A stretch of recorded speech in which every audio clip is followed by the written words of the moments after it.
जी अस्सलाम वालेकुम। ये देखिएगा हजूर, ये देखिए मेरे प्यारे दोस्तों, 50 बकरे पे लाट मुश्तमिल पाकिस्तान की खूबसूरत और मजबूत तरीन नस्ल के बकरे। और ये टोटली 50 बकरा है। उम्र की बात की जाए तो 5 से 6 मंथ है। लाइव में वज़न इन बकरों का 28 से लेकर 35 kg। सारे डबल हड्डी में मोटे ताज़े बकरे हैं, साफ़ सुथरे, हर ऐब नुको से पाक बेदाग जानवर हैं। तो ये देखिए माशाल्लाह, ये खूबसूरत VIP प्रिंट में इसमें शिरा भी ऐड है, पांडा भी ऐड है, ऐसे में कमांडो कलर भी है, इसमें गुलाबी अबलग और गुलाबी वाइट भी है। माशाल्लाह आपके सामने है।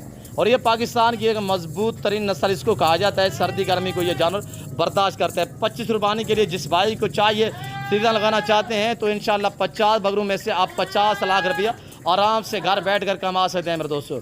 ये देखिए माशाल्लाह, ये देखिएगा सही माशाल्लाह, चीज़ें चेक करें और एक से बढ़कर एक, साफ़ सुथरे, हर ऐप से पाक VIP माशाल्लाह। डेरा गाजी का लोकेशन